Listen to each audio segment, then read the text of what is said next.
Bueno, hola, vamos entonces a continuar con esta segunda parte de diagnóstico de errores innatos del metabolismo. Apago la cámara, comparto, me dicen cuando esté compartiendo la pantalla y que vean la presentación.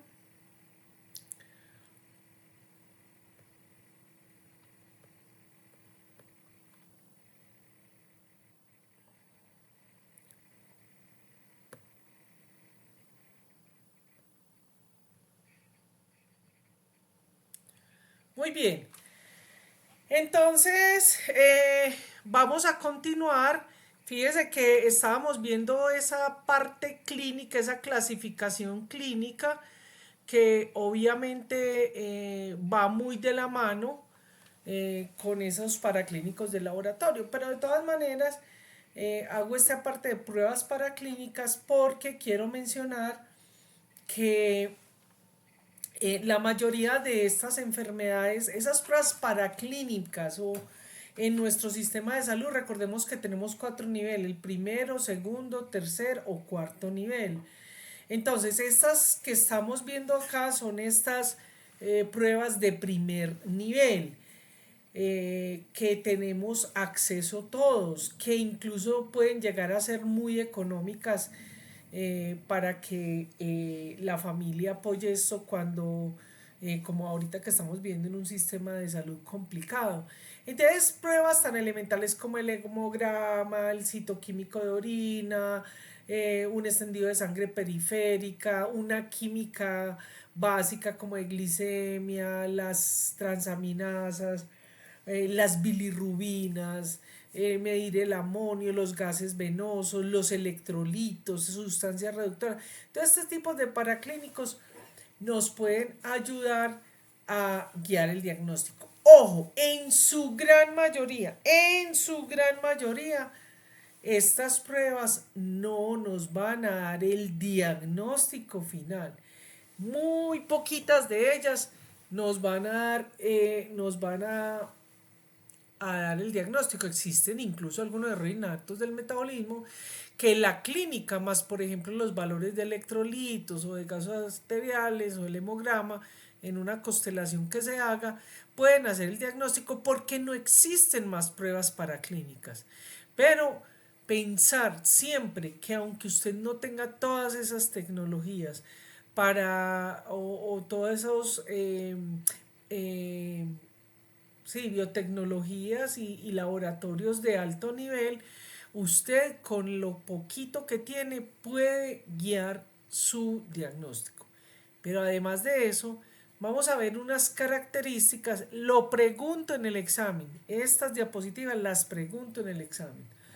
Pero además, si usted tiene, sea porque usted, su grupo de salud, o los padres lo refieren, entonces usted empieza, nota que le refieren la madre que el niño huele mal. Huele, por ejemplo, a moho, o a ratón húmedo, o a hongos, o que huele a col podrida, o a mantequilla o grasas rancias, o que huele como la enfermedad de jarabe de arce a miel de maple. El maple es arce, maple es la palabra en inglés de arce, o a caldo maggi, o que huele a sudor de pies, o a queso, o tiene un olor ácido, o olor a orina, o que tiene, huele como al diablo, porque huele a sulfuro. Es decir, miren, hay una frase que llévesela en su mente. Los niños huelen a bebé, no huelen a otra cosa. Tenemos que pensar que muchos de los olores que nosotros, los malos olores que tenemos cuando sudamos, lo que popularmente se llama golpe de ala o grajo, ese tipo de cosas, los niños no tienen eso porque esos olores que nosotros tenemos se dan eh, por los alimentos que consumimos y las bacterias o microbiota o flora normal que tenemos en la piel pues, o en las mucosas. Eso produce olores, pero los niños no tienen eso, por eso los niños, los neonatos, los bebés tienen que oler a bebé. Si tiene un olor raro, eh, hay que sospechar en, en alguna enfermedad. También hay que decir, aquí lo ponemos en la orina, pero por ejemplo en la miel de jarabe de arce, en algunas de esas enfermedades no solamente es la orina, sino que puede ser la saliva, puede ser el aliento, puede ser el popó, puede ser el sudor. ¿De qué es lo que realmente da? Los catabolitos que se excretan por alguna de estas vías, las que están dando ese mal olor. Pero también podríamos tener esta herramienta, sea porque nosotros en nuestro entre el personal de nuestro grupo de salud, o sea, porque la madre, el padre lo refiere, que ven en el pañal o en la orina, hay un color diferente al de la orina, que es el color que normalmente todos conocemos, que la orina puede ser entre transparente y amarillita, pero una orina nunca tiene que ser ni gris, ni azul, ni verde, ni vino tinto, ni rosada, ni color Coca-Cola o ni terracota. No, si hay un color en la orina, hay que sospechar que hay un error innato del metabolismo. Generalmente las enfermedades que dan estos olores, que dan estos colores, son errores innatos del metabolismo. Ahora, hay que tener en cuenta que algunas de estas, la gran mayoría, son químicos, sustancias químicas orgánicas que se eliminan y que entonces el olor en el tiempo y el color pueden cambiar. Un ejemplo de eso es, por ejemplo, cuando se eliminan porfirinas en la orina, ¿cierto? Esas orinas, esa, en esas porfirias, las porfirinas son las que realmente le dan el color rojo. Y puede ser que el paciente orine normal y a los 20 minutos empiece a cambiar el color de la orina. Eso ya está mostrando que se está eliminando un compuesto por la orina. Ahora, hay que tener en cuenta que muchas de esas son artificios, no artefactos, no se puede traducir como el inglés porque es artificio, artefactos son los eléctricos. Pueden haber situaciones que hagan que haya un cambio en la orina, incluso que pueden alterar el valor de algunos eh, paraclínicos que se hagan en orina. Y este es el caso entonces de, por ejemplo, de alimentos, ¿cierto? Cuando se come remolacha, obviamente que estamos hablando del neonato y el neonato solo come leche. De hecho, a veces el popó huele como a leche y el vómito huele como a leche, ¿cierto? Pero pues ya cuando el bebé ya tiene alimento, come frutas, vegetales, ¿cierto? Cosas que tienen minerales, colorantes, etcétera, entonces pueden dar origen a eso. También pueden ser algunos complementos alimenticios que den el color, algunos medicamentos o incluso algunos tóxicos. Entonces, siempre que usted vea ese cambio, ese olor en la orina, hay que persuadir a la familia o preguntarle qué alimentos o compuestos estaban en contacto. Ahora, cuando ya vamos a hablar de paraclínicos, a continuación les voy a pasar rápidamente y eso lo revisan ustedes en casa, ¿cierto? Cuando estén estudiando. Y aquí hay algunos ejemplos, obviamente no voy a leerlos todos, pero que le pueden hacer sospechar, ¿cierto? Cuando, por ejemplo, ¿qué puede estar causando la baja de azúcar? La hipoglicemia. Entonces miren que aquí tenemos enfermedades que están desde aminoacidopatías, como algunos ácidos orgánicos, o como enfermedades que tienen que ver con la oxidación de ácidos grasos, o cuando tenemos aumento del amonio, o cuando tenemos, por ejemplo, acidosis. Fíjese que en algunas de ellas, vuelvo atrás, fíjese que los paraclínicos, ¿cierto? Si no, yo hago sumatorio. Vamos a hacer aquí un ejercicio, un ejemplo. La enfermedad de jarabe de arce, o sea, este es de la sigla en inglés, orina, la enfermedad de la orina con olor a jarabe, sirupe de maple, arce. Orina con olor a jarabe de arce, jarabe o miel de arce, es lo mismo. Entonces, mire que va a tener disminuido la hipoglicemia, aumentada el amonio, los gases arteriales eh, van a mostrar una acidosis, ¿cierto?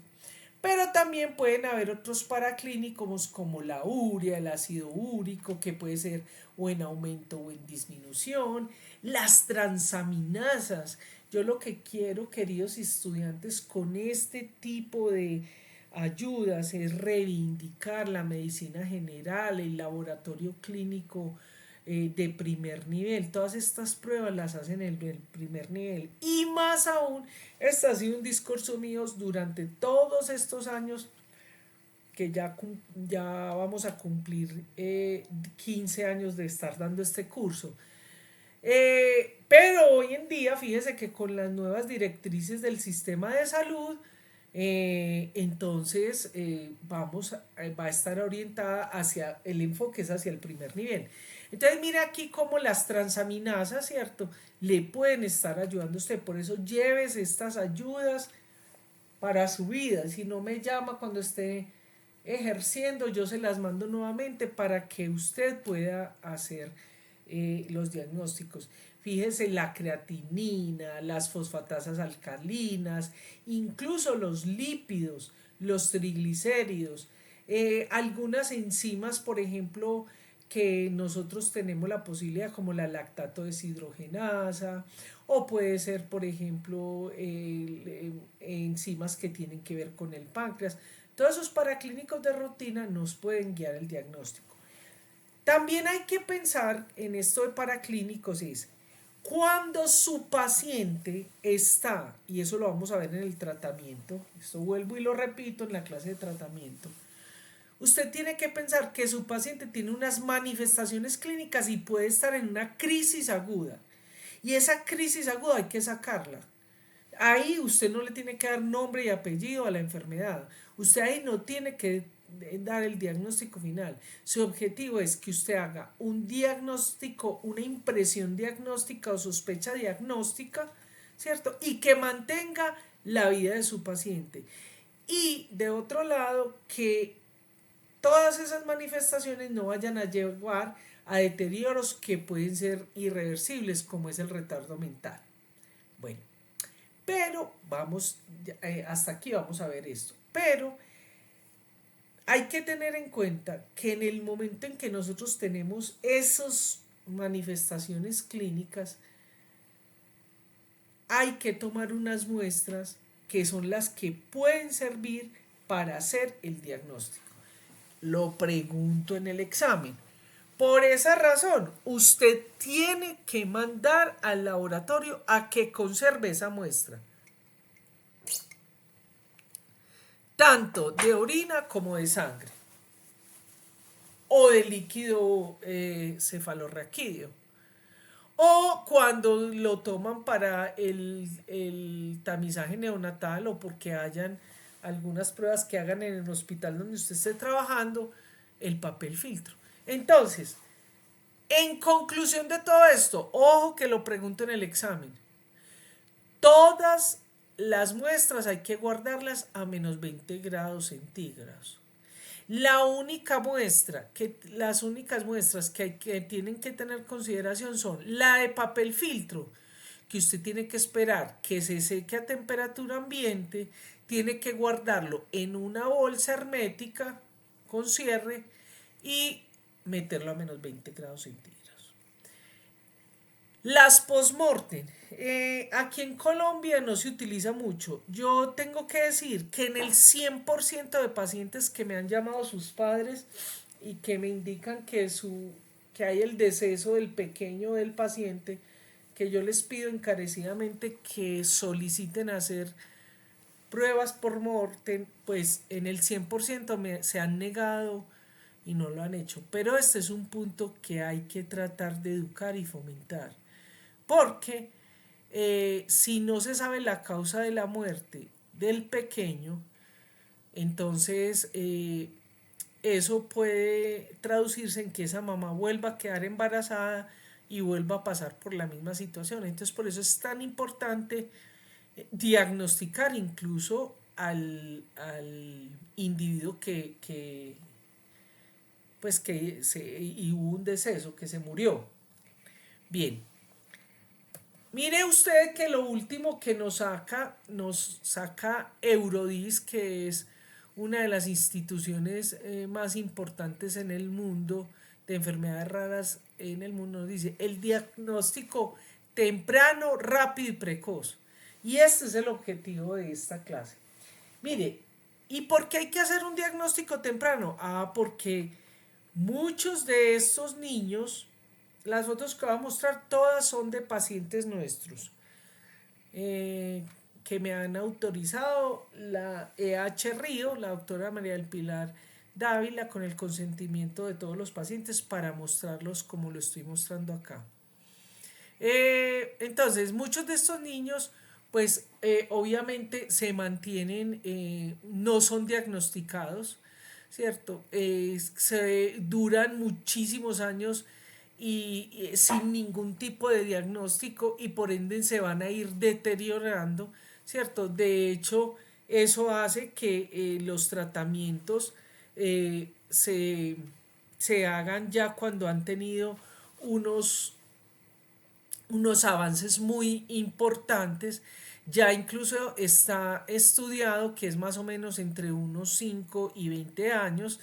El doctor Ignacio Sarante en un estudio que hizo en Bogotá encontró que el 48% de los pacientes están a los 6 años, se les ha hecho el diagnóstico y solo el 8% duraba menos de 6 meses. Entonces fíjese que esto es algo que nosotros como cuerpo de salud podemos cambiar. Eh, Muchos de estos niños tienen que esperar, el 70% tienen que esperar más de un año para la confirmación del diagnóstico. Y de ahí viene la importancia de lo que les acabo de decir. Por eso usted tiene que utilizar todas esas herramientas clínicas y paraclínicas mientras usted va recibiendo el diagnóstico final. Que recuerden ustedes que es fundamental para dar el tratamiento y manejo adecuado. El 44 pacientes de estos pacientes, estos son datos muy importantes a nivel de Orphanet. Perdón, de Eurodis.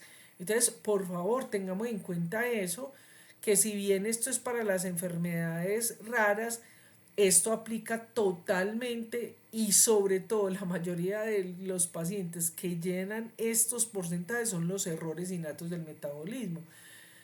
El 44% de estos han pasado por más de 4 especialidades. El 94% de estos se podrían diagnosticar en el momento del nacimiento.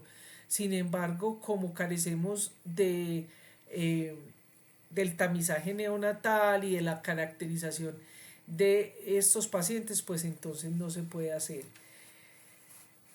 ¿Por qué es tan importante recibir un diagnóstico? Pues porque eso va a ayudarlos a ustedes, a nosotros como equipo de salud, a hacer ese diagnóstico para poderle hacer ese tratamiento y ese manejo adecuado, haciendo que tengan una mejor calidad de vida presente y futura, ¿cierto? Que no tengan retrasar, porque hay unas enfermedades que a pesar de que ustedes diagnostiquen, va a tener una progresión, pero pueden lentecer esa progresión y puede mejorar el pronóstico de vida, es decir, que tenga que esté vivo más años con buena calidad de vida.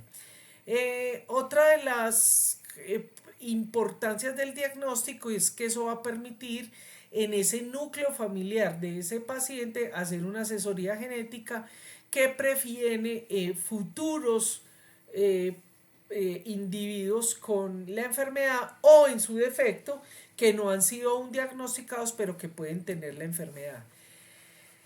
También es muy importante el diagnóstico temprano porque pues eso va a ayudar a ese manejo de esa carga sociofamiliar, socioeconómica, porque estas enfermedades tienen un impacto importantísimo a nivel del individuo, de la emoción de los pacientes, de los cuidadores, de sus familias, la parte financiera tanto de pacientes y familias como de un Estado. Un paciente con un retardo mental severo afecta de manera importante la economía de un país porque es un paciente que tiene todos los derechos como debe ser, pero que está simplemente generando de manera indiscriminada, sin ningún soporte, un costo muy importante. Bien, y aquí hay algo que ya se está hablando a nivel de mundo y es lo que se llaman los no diagnosticados versus a los diagnosticados, ¿cierto?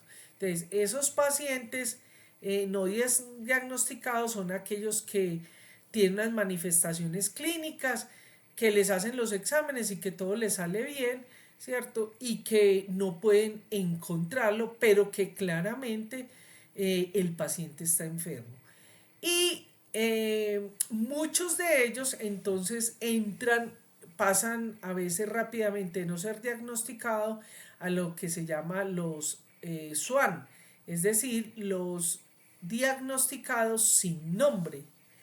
Es decir, que tienen una enfermedad, tienen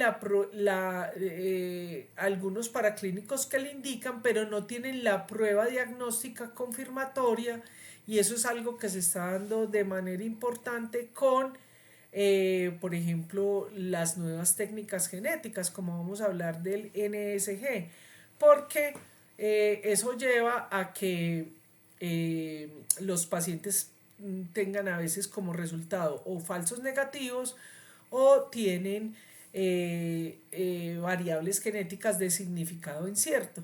Entonces, pues no quedan sin ningún diagnóstico. Y además, existen muchos de ellos que todavía no han sido caracterizadas y pues entonces los lleva a este grupo de pacientes. También ya es toda la parte, ese diagnóstico temprano, es todo lo que tiene que ver con los profesionales, con la salud pública, con el desarrollo de rutas, protocolos para estas enfermedades, los programas permanentes y continuados que hay que hacer a pacientes, a cuidadores, al profesional de la salud, desde el portero hasta el administrador. Permitir que cada vez nuestros pacientes tengan mayor acceso y servicios al diagnóstico. Esta es una de mis pacientes favoritas, la señora Jiménez de Bilbao, España. Es una paciente que tiene todas las manifestaciones clínicas, ha tenido todos los paraclínicos, desde bioquímicos, molecular, pero tiene una variable de significado incierto y el grupo de salud no acepta la enfermedad que tiene, una porfiria. Por favor, nuevas generaciones y futuros, cambiemos esto. También hay que pensar en que ustedes como médicos pueden hacer parte de investigación de todo ese desarrollo e implementación de nuevas tecnologías, de nuevas pruebas diagnósticas que pueden mejorar a los pacientes. Por eso, entonces, lo que debe ser objetivo, las metas para el diagnóstico temprano es que haya mejor acceso al diagnóstico, o sea, temprano y preciso, que todas las personas del sistema tengan, eh, eh, tengan acceso a este tipo de diagnóstico. Teóricamente nuestra constitución por la 1751, por la resolución 1392, por las mismas normatividad del sistema de salud, se supone que debe ser, pues es una política que es equitativa, que es inclusiva y que es para todos. También es muy importante el acceso que los pacientes tengan y ahí hay que tener, este es Josecito, miren cómo está bien con su papi, su mami, su hermanito. Hay que pensar también que los pacientes muchas veces, que es el caso colombiano, viven en lugares y territorios de muy difícil acceso, que no se tienen ni siquiera acceso al primer nivel. Entonces eso hace que pues sea mucho más difícil. Entonces el Estado, las políticas de salud deberían asegurar que esto eh, pueda suplir esa barrera que pueden tener los pacientes. Y de otro lado, el diagnóstico también debe ser un manejo integral entre no solamente el personal o grupo de salud que lo está manejando, sino que se supone que debe haber una articulación con otros especialistas, sean nacionales o internacionales, que permitan hacer el diagnóstico del paciente. Bueno, vamos a pasar a otro tercio, empezar, mmm, vamos a empezar lo que es el tamizaje neonatal. Bueno, entonces el tamizaje neonatal eh, o screening metabólico o cribaje metabólico, esto nació en el siglo pasado, ya que este doctor, que es el doctor Guthrie, él diseñó la hojita que les mostré ahora de papel filtro donde se recoge la muestra. Él desarrolló esta prueba, esta metodología, o sea, esta hojita que estamos viendo acá. Esto fue para el tamizaje de una enfermedad que vamos a conocer acá, que se llama fenilcetonuria. Y pues a partir de eso se está haciendo el tamizaje neonatal, pues se instauró. A medida que fueron pasando los años, sigue siendo un tema de seminarios, congresos, reuniones, de académicos, de científicos, de expertos, de pacientes, de cuidadores, sobre el tema del tamizaje neonatal, porque el tamizaje neonatal, la meta sería que todos los países tengan sus pruebas de tamizaje neonatal. Un tamizaje neonatal es un conjunto de pruebas que se hacen en el momento del nacimiento del niño, o horas después del nacimiento, depende cómo esté en cada país. Generalmente debe ser después de que se haya activado el metabolismo del paciente, y ese conjunto de pruebas deberían ser seleccionadas después de que un país, por sus datos de epidemiología y de salud pública, encuentre cuáles son las enfermedades más frecuentes de su país. Entonces, existen otros criterios como los expertos que finalmente escogen estas pruebas que se van a incluir. Entonces, se puede incluir, no, sino que está el criterio de las que tienen diagnóstico, ¿cierto? De las que, por ejemplo, que son metabólicas, o las que pueden llegar a ser muy agresivas, que puedan crear unos puedan crear unos efectos, ¿cómo se dice? Unas secuelas muy devastadoras e irreversibles. Y también que tengan las pruebas para hacer la confirmación para clínica eh, en el país donde se está haciendo. Entonces, eso es una prueba de tamizaje neonatal. Nosotros estamos muy atrasaditos. La primera de nosotros fue en el 2000 con la TSH que se hacía de cordón umbilical. Hemos tenido nuevas resoluciones como esta, la 1980 del 2019, que hizo lo que se llamó el tamizaje eh, neonatal básico, ¿cierto? Que es lo que hoy en día, como les mencioné, eh, algunas clínicas, hospitales, entidades de salud lo están haciendo, ¿cierto? Incluye el hipotiroidismo congénito, fenilcetonuria, galactosemia, fibrosis quística, hiperplasia suprarrenal congénita, déficit de biotinidad y defectos de hemoglobina. No todos los hospitales incluyen todas, incluyen unas dos o tres. Pero aquí está lo que yo les digo que demuestra que Colombia es un país muy ignorante. Porque, por ejemplo, aquí la fenilcetonuria es una de las enfermedades más estudiadas, más caracterizadas, pero en Colombia no están muy bien caracterizados los pacientes con fenilcetonuria. Hay muy poquito realmente dentro de nuestro sistema.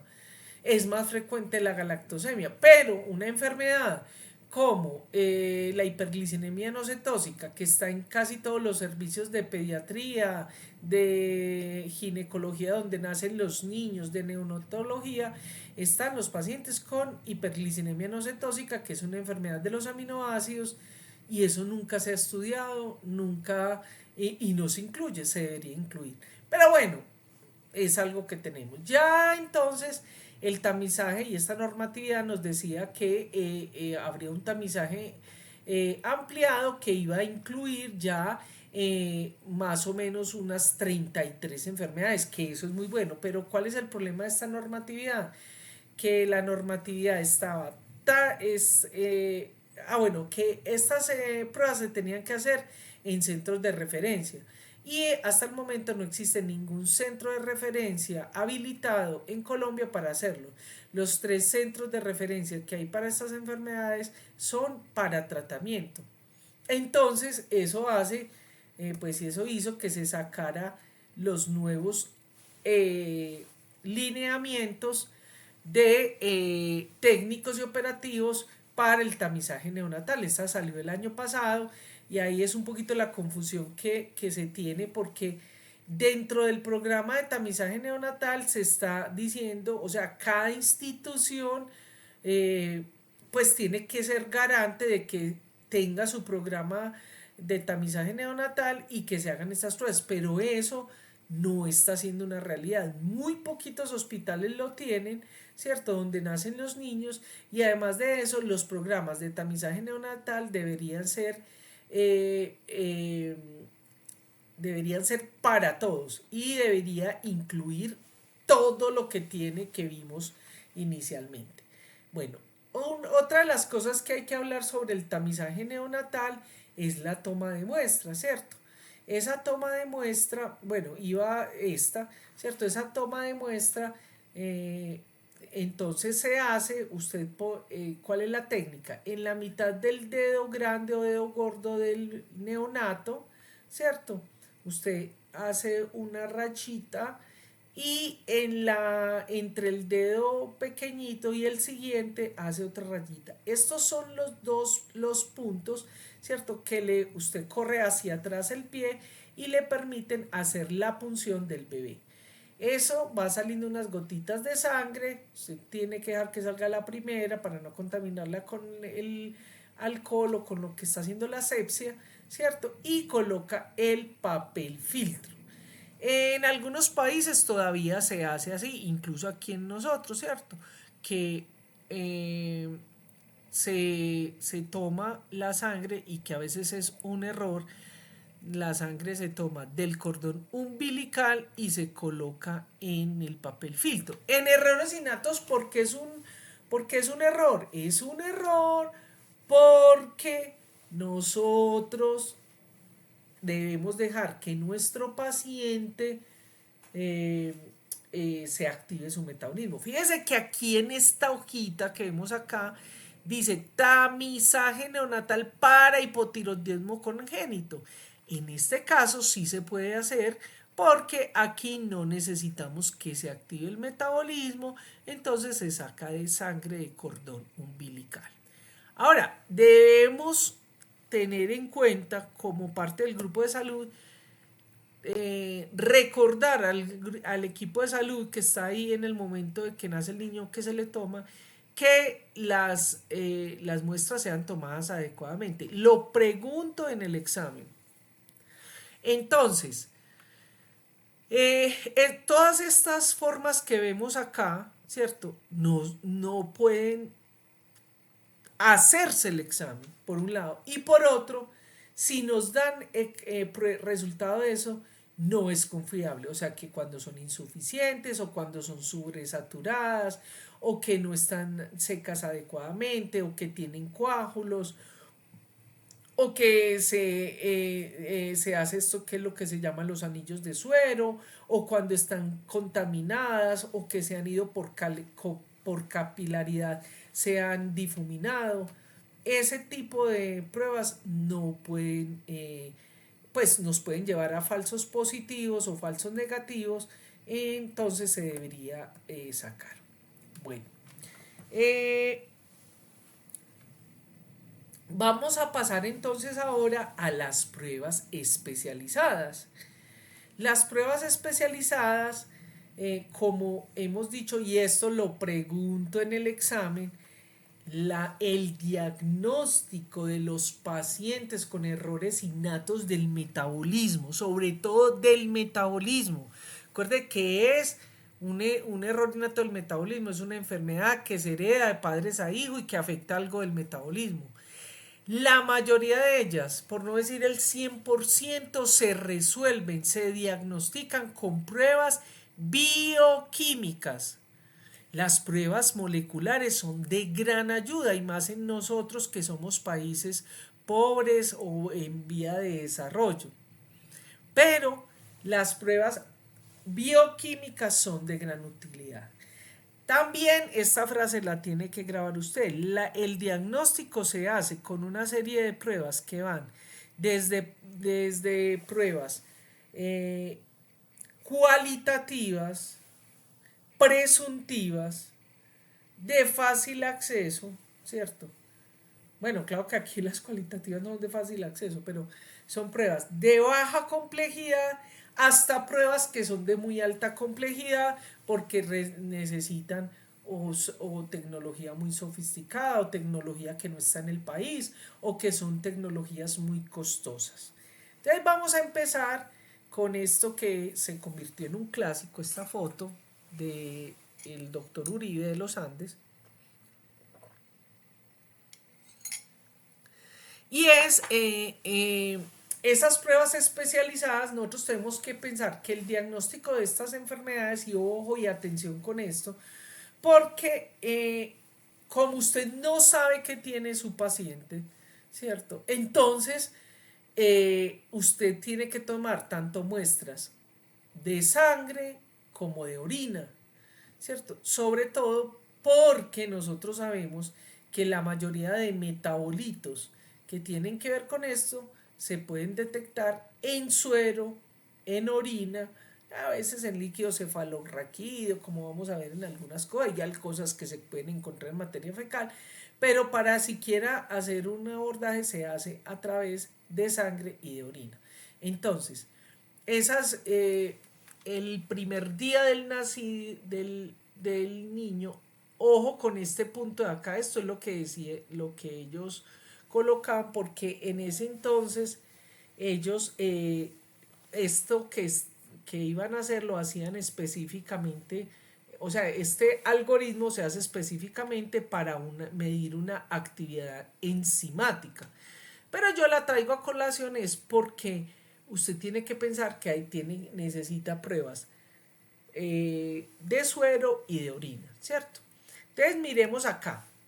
Entonces ya que esto puede ser o en el momento en que nace el niño, que este es el protocolo que, por ejemplo, en el INTA, en la Universidad de Chile, en algunos países, otros países de Latinoamérica los hacen, incluso en Venezuela, en Europa, todavía, porque sigue siendo vigente esas pruebas cualitativas, semicuantitativas, esas pruebas de tubo. Entonces, aquí vamos a empezar con esas pruebas cualitativas o semicuantitativas, ya le voy a explicar por qué.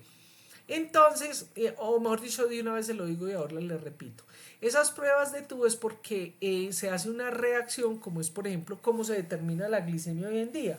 Es una prueba colorimétrica, se hace una reacción, cambia el color y luego en un cromatógrafo o un espectrómetro yo mido el pico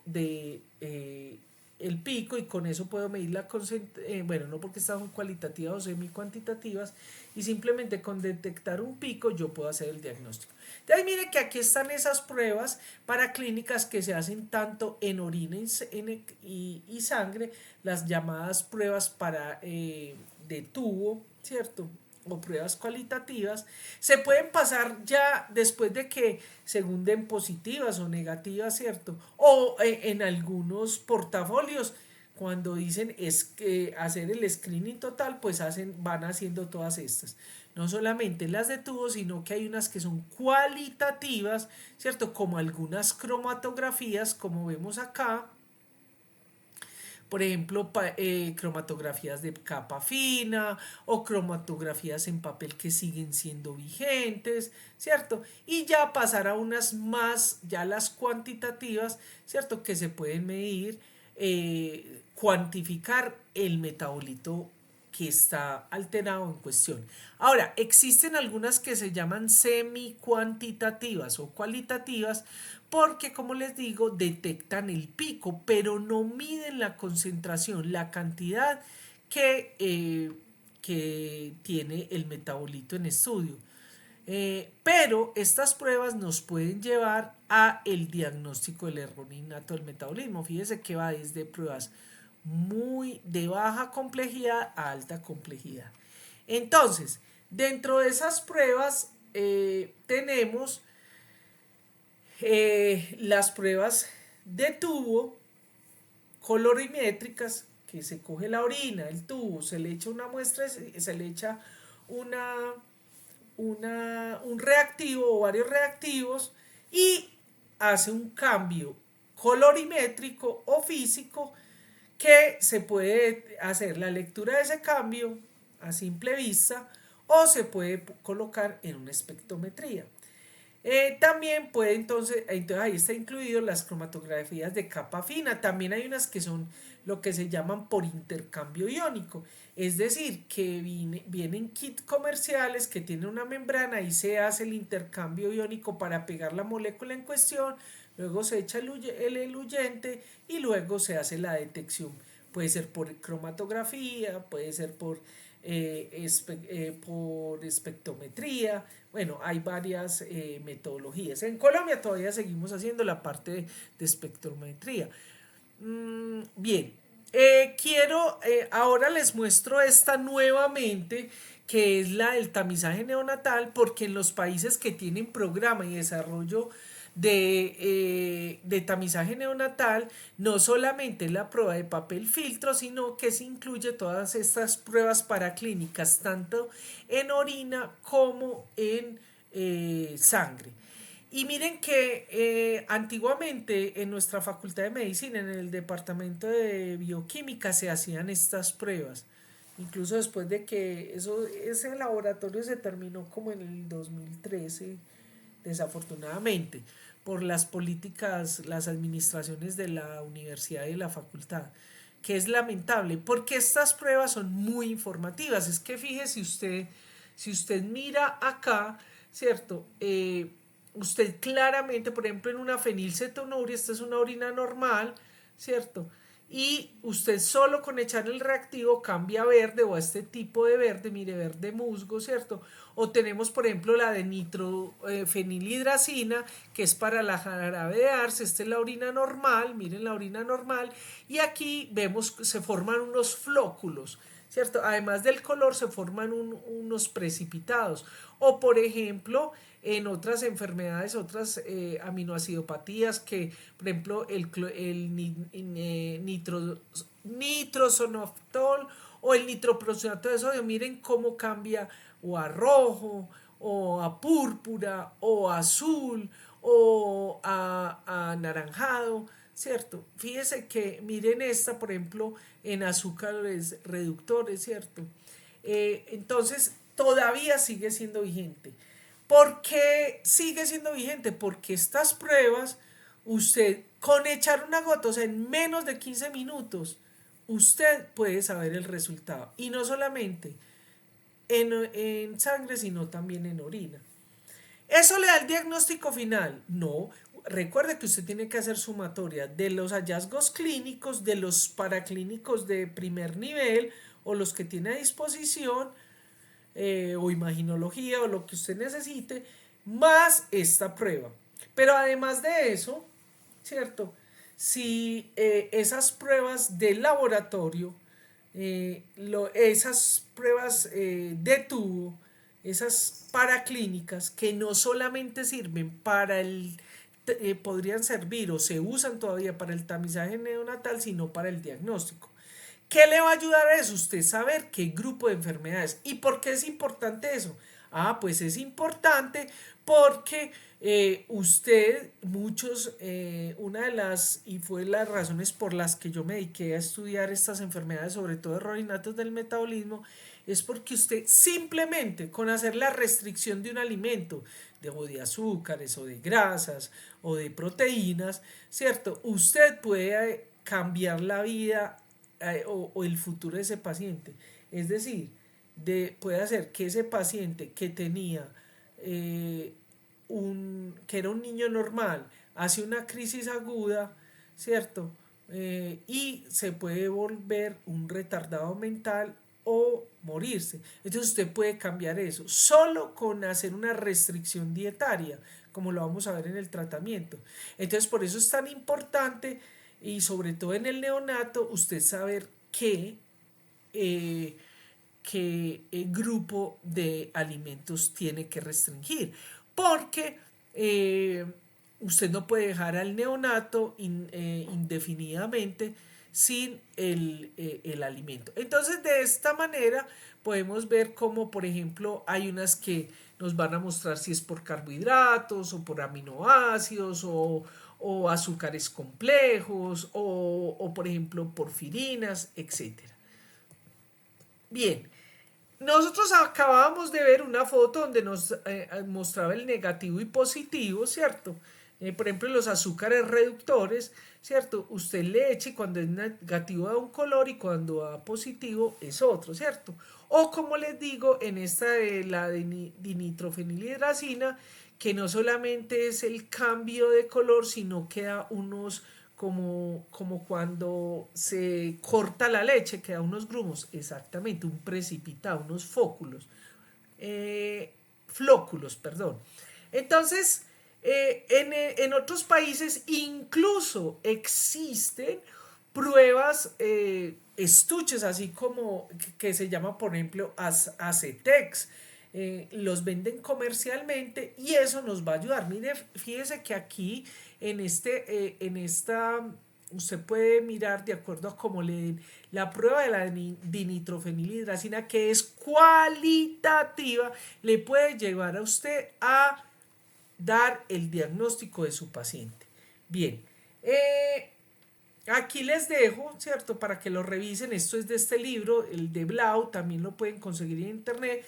Pero yo, pues, para que ustedes estudien, entonces, y para que puedan responder su examen, entonces les dejo estas acá. Aquí vemos como, por ejemplo, cómo podemos ver si es una cisteína, una homocisteína o el glutatión. Esta que les traigo acá es una demostración como en el INTA, en Chile, que es uno de los países de Latinoamérica que mejor programa de errores innatos del metabolismo tiene, ¿cierto? De enfermedades metabólicas. Fíjese que ellos dentro de sus exámenes incluyen tanto en el tamizaje como en el diagnóstico pruebas cualitativas y cuantitativas. Aquí están. Mire, entonces tenemos, por ejemplo, las colorimétricas, mírenlas acá, las colorimétricas, tenemos incluso cromatografías, ¿cierto? Nos dicen cuál, que esto es muy importante porque algunos de estos metabolitos se detectan en orina y no sangre, que es otra de las razones por las que las pruebas de tubo siguen siendo vigentes. Entonces, miremos acá otra relación, otro tipo de pruebas que son cualitativas, pero que son muy informativas, como las cromatografías de capa fina. Hay una gran gama, ya no se hacen aquí. Tengo entendido que todavía en el Instituto San Ignacio, el grupo de la Javeriana, parece que todavía lo siguen haciendo, pero entonces están estas pruebas de cromatografía fina, de capa fina, ¿cierto? Mire, por ejemplo, aquí estamos viendo azúcares reductores. Fíjense que aquí en este primero está el estándar y aquí nos muestran los aminoácidos que están aumentados, ¿cierto? De tal manera que, por ejemplo, aquí vemos que hay presencia de fructosa, en este vemos que hay presencia también de fructosa en el paciente, vemos que hay presencia en esta segunda muestra, hay presencia de galactosa, y eso ya haría el diagnóstico. Pero miren en esta de aminoácidos, es una lástima que aquí en nuestro país ya no haga este tipo de cosas, se hacía en la facultad. Y es entonces los aminoácidos, las aminoacidopatías. Entonces esta es una cromatografía de capa fina, se hace un control, incluso hay unos como kits comerciales que venden donde usted corre el estándar, ¿cierto? De aminoácidos, entonces usted puede comparar sobre un suero normal o sobre un estándar y entonces si usted ve que está aumentado, por ejemplo, la leucina, isoleucina y valina, eso es una enfermedad de jarabe de arce. Si está aumentada la tirosina, mire que sobre todos ellos, este pues está pixelado porque es una foto chiquita, pero claramente usted podría hacer el diagnóstico. En este está aumentado claramente la fenilalanina. Bien, entonces por eso se llaman pruebas cualitativas. Se olvidaba decir que hay unos que venden como patrón con peso. Y con peso y concentración, entonces se puede hacer una comparación. Incluso ya hay equipos de imaginología que pueden leer eso. Bien, vamos a pasar a las pruebas especializadas. Como ya cumplimos la segunda hora, vamos a hacer un descanso, pero de 5 minuticos para ver si terminamos hoy nuestro clase de diagnóstico. Entonces voy a dejarte compartir.